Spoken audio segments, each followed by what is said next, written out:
it was one of the things where I didn't know who I was going home to. I didn't know if the person was going to be happy. I didn't know if they was going to be, you know, just shut down. Because I used to get like the silent treatment, which is a huge part of a narcissistic trait. They will give you silent treatment for like 2 weeks at a time. Okay. And you living in a house with them, you have kids with this person, or if you're just in a relationship with this person, you're like, what is going on? They're completely shut their door. They're going separate rooms. You'd literally be a roommate with this person. Oh, wow. So I knew that wasn't normal. And then when they're ready to talk, they will, right, they come back for just the intercourse, and it's like, oh, everything's fine now. Right. It, you know, like, we're good. And it's like we never went back to discuss any of the issues. So it's one of those things where I knew something was off, but because a lot of people don't talk about narcissistic abuse or narcissistic traits, you really just don't know. You just think that, oh, this person's going to change, and because they say they're going to change, or they're showing a different side of themselves, but really it's all a part of the game. Do you think religion had a big part of why you stayed so long? No, actually, I didn't get close to God until after the relationship. I got to a point where, because I actually dealt with a couple people, it's not just one person, but after I dealt with these people, it was one of the things where I was just kind of tired of, like, I know I'm here for a reason. What is my reason? This isn't something that I see myself on a day-to-day basis going through. So once I began to really have a self-check, I was just like, I was taught better than this. My mom raised me in church. Like, I got to get back to where I used to be. And even when I used to be, I never had a relationship. I would just going to church and doing my due diligence because of repetition, just like I was going to work, I was going to church. But once I began to have that close relationship, I realized that God valued me so much more than what I was valuing myself. So ended up getting remarried, you know, and then that's when I realized I had a lot of issues. In the marriage, in the actual marriage, not the dating phase, but after marriage. Correct. Afterwards, the stuff did not present itself until afterwards. Oh wow. Yeah. Okay. Well, you have a book, and it is called My Journey to Salvation. Where can they get this? Amazon. You can look it up on Amazon. Okay, Amazon, $15. Make sure you go and support. It is on Amazon. Can you give us a little synopsis of exactly what this is about? Yeah, I'll give you a short little phase of what it's about. So I'm a person who have been molested. I have been raped. I have been in a narcissistic abusive relationships. I've been in 2 of those. And along the way, I had a journey. We all have a journey. Like, what we go through in life is not because, oh, God hate me. No, God doesn't hate you. A lot of times we put ourselves in these situations, and it's through that journey is what strengthens you. Like, if you never go through anything, then how can you help someone? You can't help anyone if you have not been through anything.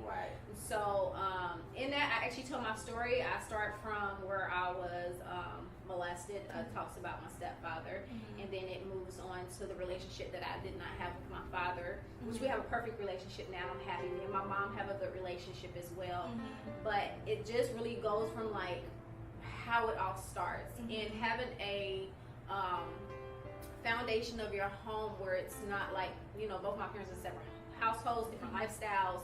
It affects the child as they get older and the decisions that they make as they get older. It really does. Okay, so are there like any indications that someone should look out for? Like, what are some things that are narcissistic traits? Okay, so I teach healthy relationships to high school and middle school students as well. So I work for a non-profit organization, which is a family marriage. And one of the things that we discuss with the kids is red flags. A lot of times we tend to oversee the red flags because we probably possibly had intercourse with the person too soon, and now we're completely blinded by the truth of this person. So one big thing that narcissistic people would do is definitely number one is silent treatment. I will say that anyone that I have already coached or not counseled but coached, they would have said they experienced a lot of silent treatment. And another thing is when you decide to say, you know what, this is enough, I don't want to do this anymore, and you try to get out, I call it the yo-yo effect. They will go out and they will try to do something that they haven't done before, and they will try to wheel you back in. And then once you're back in this relationship with this person, probably about a week or two. Maybe some people can go a little bit longer, but typically it's about a 1 to 2 week span where they go right back to the same. And then you're starting all back over. With these same feelings. Correct. And they do the same thing. Another thing is they try to strip the person that you are to make you the person that you're not. So I realized, just looking back on my history, was it actually started pretty early. And one thing is what I like to tell my students is it starts where you don't, it seems like it's nothing, and the next thing you know, you look back a year like, how did I get here? Like for instance, I give an example. Like let's say you're walking in the mall, right? And you look at a guy, but you're not looking. You're just like literally just you glance, and you're not thinking anything. They go, I see you looking at that guy, and you're like, what are you talking about? And then y'all just joke about it. But slowly they're going to begin to get aggressive with it, and by this baiting you. Correct. They get, so then another one would be like let's say for instance, one of the person that I had dealt with, like I had got a new job, and I saw a couple of shirts that I liked, and they were kind of pretty much the same but just different color. And they told me, this was like far into the relationship, they were like, that doesn't make sense, why are you getting the same color? And I was like, well, I guess that makes sense, I'll just put some back. And they were like, you so easy to manipulate. So then they told you that? Yes. Oh God. They told me I was so easy to manipulate. So as you get deeper into the relationship, they begin to tell you, like, oh, you're easy to manipulate. Oh, you ain't going nowhere. No one will want you. And then some of them it's mostly mental. Like, for instance, like, you could cook something for this person, or you could try to go over and beyond for this person, but it would never be good enough. It'll always be something wrong with what you did. They are very, people who are very insecure themselves, but they put it towards like as if you're insecure. Correct. They never apologize. And if they do, it's because they see they have pushed you too far. Right, that you would like you on the verge of like going right. With your research, have you found that a lot of narcissists have other mental disabilities? I know like you're not a therapist or whatnot, but are they like, because I know like some, I think I might have met a narcissist, but I felt like he also had like multiple personality type stuff. Like, do you feel like it's most of the time it's coupled with something else? Yeah, I think that goes back to what I was saying in the beginning, was that I never knew who I was coming home to, or I never knew who the person was going to be. Like, there was this one particular guy, like, as long as he was not drinking, he was like the nicest person. We didn't have one issue. It was like the perfect, like really, it was a perfect relationship outside of the drinking. But once this dude received alcohol in his system, a whole nother beast. It was a whole different person. He was very controlling. He was very insecure. He would say that I was, I'm trying to think of a good way to put it, but he would say that I was basically undressing a man with my eyes. And I'm like, what are you talking about? Like, no, I'm not. But the thing is because he's now a different person. He's the person who he really is. But now that he's drunk something, he can't control it. And he can he can't hide it anymore. He's like, let go. And that's what a lot of people, alcohol do to a lot of people, is that they become the person that they really are, and they just, it's like more free to do it. Right. And so, and even my book talk about that. I was, which is why I don't drink. I'm a pastor as well. So, not just that, but I was to a point where I drank a lot. And it was my suppressant to getting away from the thoughts of what I dealt with. And then I used to use sleeping pills at night. My book talks about that too, where I used to use sleeping pills at night to help me sleep. And then during like Friday through Sunday, I was like drinking a lot and partying a lot. And the thing is, I was like, I have to get away from this. Like, how can I break this? And it's been like 5 years since I've had a drink of anything. Okay. And so, just the thought, or even sometimes the smell of it, just makes me sick. Yeah. Okay. So I have a couple more questions. Okay. Do you know anything that someone can do to kind of not feed into a narcissist, or like if you feel like it, like some things that I've read that that you can give the well, you know, you're not feeding into me now. There's nothing, you know. I call it feeding the demon. Because when you give them the reaction that they want, because for instance, someone could message me something and then they can be like a whole paragraph into it. I give 2 sentences. They will literally say, "You only gave me 3 words after I wrote this whole paragraph." Like, yeah, what do I do? Right. But if you're dealing with someone like that, what I tell this one girl, she's co-parenting. And what I tell her is that you don't feed into their mess. You only stick to what you need to talk to them about, and then that's it. And you keep it very minimal. You do not need to expand. You go straight to the question that they're asking. If they seem to be going on a tangent or a temper tantrum, you overlook that stuff because you're not really dealing with that person. You're dealing with something that's spiritual. Yeah. So you have to leave that alone, and you have to say, you know what? I'm just going to focus on what they're really asking, and then leave it alone. And then you will notice you will be getting blown up because you did not give in to them. And they want you to blow up. They want you to go off. They want you to cuss them out because now you're feeding them. They feel good when you do that. And when you don't, they don't know how to react.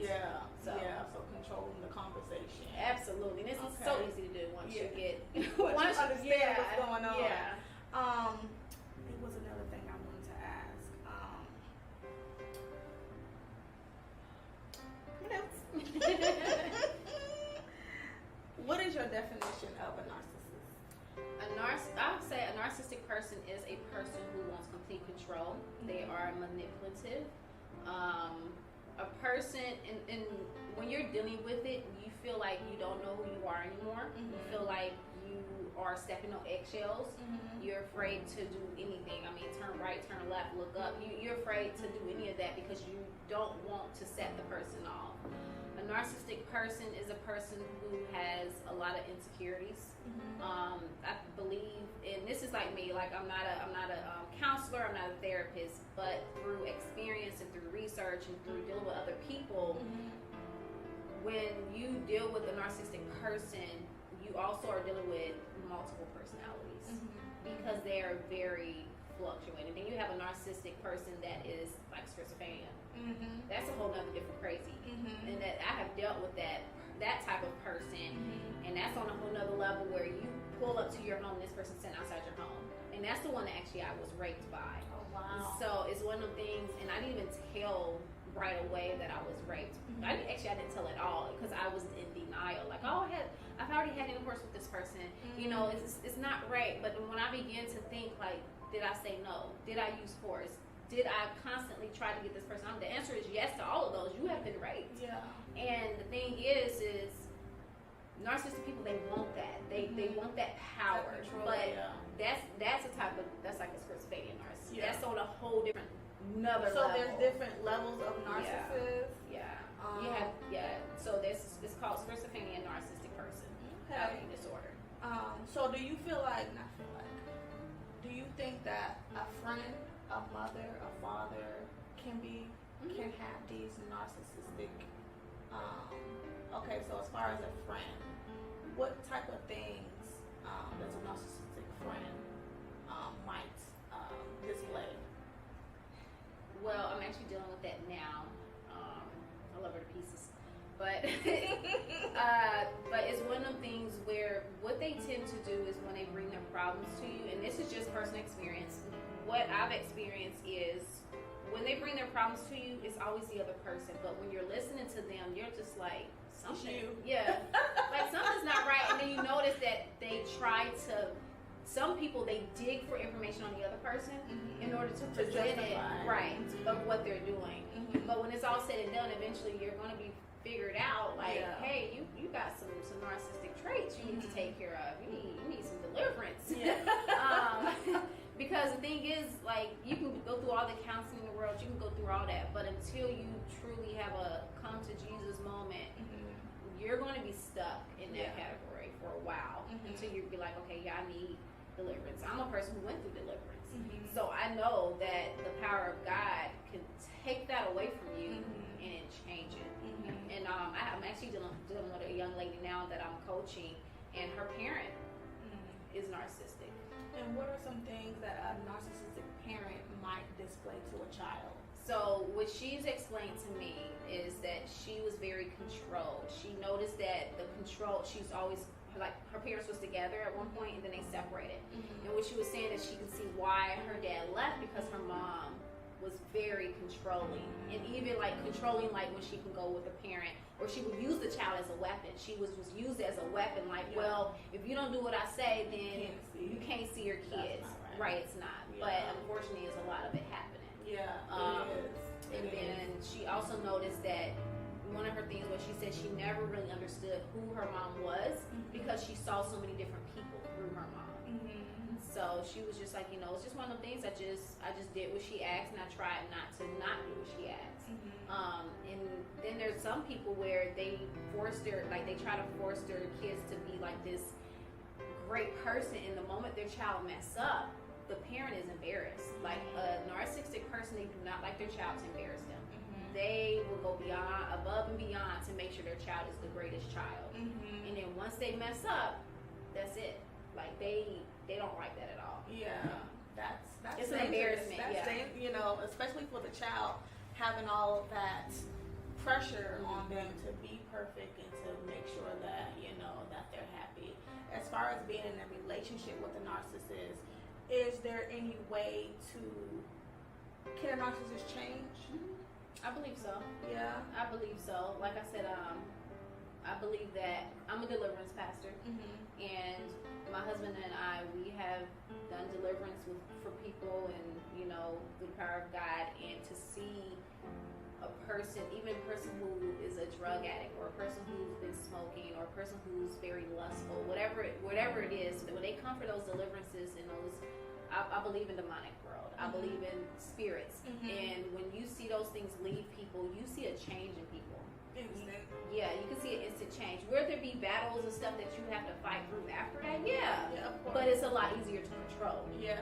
And so I absolutely believe it that a person can change, but they have to want to change. They also have to believe and accept, like, I got these traits, something's wrong. Yeah. There's a guy that I actually follow, and he's actually a narcissistic person. He says that he's a narcissist. He said he's been diagnosed with it, and he actually gives people insight on how he thinks. Yeah, on how he thinks and why they do what they do. Is that narcissistic of him to do? It could be. It could be for attention. And see, a lot of people do comment in his box and was like, you know, you just want attention. Yeah. And he said that, no, it's not really for attention. It's that he's actually getting help with his. That's the difference between him and other narcissistic people are not going to admit that, I got these traits. And he said he didn't realize that he was a narcissistic person until his wife was getting ready to leave him, and before she left, he was like, I ain't no narcissist, you a narcissist. So he began to research it. He was like, hold on, all these traits in me, I am a narcissist. I'm just like, So he seeks a lot of people counsel. don't know. Yeah. A lot of people are unaware that. So how many traits? Because I feel like There's so many. I feel like a lot of us have traits of being a narcissist. Yeah. But how many do you have to be considered a narcissist? See, I think that's going to boil down into the counseling and therapist area. But from what I've experienced, if you look up the word narcissist and the traits, if you are checked off on every box, you just might be. You just might be. Because I can literally, both people that I had to deal with, every single box is checked and beyond. Like it's just crazy that someone can be that mentally off and not realize it. But then again, they're mentally ill. So it's like I can believe it. Yeah. And like I said, some of the stuff is also generational. So if you had a parent who is dealing mentally and had been to the mental institution, well, you might just have some characteristics. Yeah. You may just have some of these issues, because I have a friend who's schizophrenia, and she, going back to her history, it's also in her mom and her grandma's history. So it's one of the things where those generational things become over to the next person if you don't stop the generational curse. Like generational curses can stop. It's real. Yeah, it's real, and not just with just a lifestyle or living. It's mental. It's diagnosis and things like that. It's eating habits, like people think, generational curses, or just, you know, you really hear that when you talk about early pregnancy, you know, getting pregnant before marriage, or not being at a certain social, you know, status, stuff like that, you know. But a lot of, you're right, you know, generational curses can be, you know, different mindsets, you know, how you look at things, what is your normal when it's not supposed to be. Right. So, yeah, that is definitely true. What's another thing I wanted to ask you? Talked about friendships. Oh, how long have you been doing this, and what started your journey? Like, I know you said you've been through, you experienced it, but what was the moment you were like, I want to help, I want to learn, I want to do this? And so, it wasn't right away, honestly, but I've been teaching healthy relationships for a while, for about 4 years now, where I go into high schools and middle schools and I teach this. And just seeing the reactions of some students when you're like talking about relationship red flags, they don't really know. Like, oh, that's a red flag. Yeah.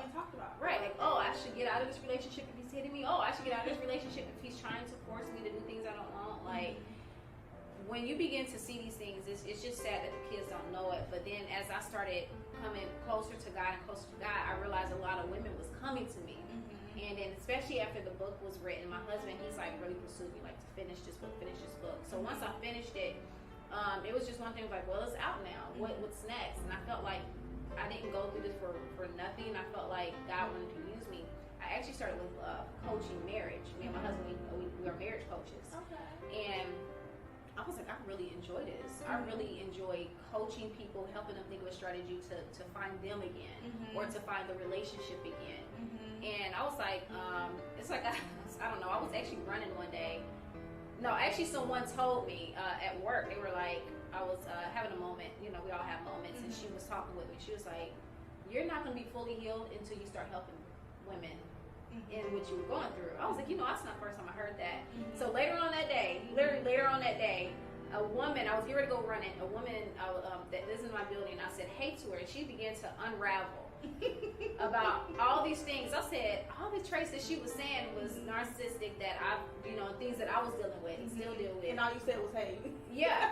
And it hit me. I was like, I'm doing what I'm called to do. And yeah, and I mean, we went from it started from a 5-minute talk to, I looked up, it was a whole hour almost. And I didn't even realize the time went that fast. Yeah. So I was like, okay, I really enjoyed it. So I really got online, started looking for life coaching certificates and how I can do this. And the first one I saw was the narcissistic and PTSD abuse, which is post-traumatic stress disorder, if anyone didn't know. And I was like, okay, I'm gonna do this one. So that was like a 6 weeks course. And then I turned around and did another one for a life coach, for a certificate in life coaching. And I did that one. So then I got my website started, which I am a pretty much faith-based life coach. Like, I cannot coach anyone outside of faith-based because that's who I am. Yeah. And I don't think, I know, and this is, people can say that, oh, that's not true. But you cannot properly heal unless you have God. And I can't coach you unless we're going to use the method of God, because I pray with them beforehand. We pray after we're done. I give them homework, considering of whatever issue that they're trying to overcome. And a lot of times when you are dealing with narcissistic abuse victims, they don't know who they are anymore. They have been stripped away. Correct. So you be like, okay, what is it that you, what is it that you're trying to be, or I don't know.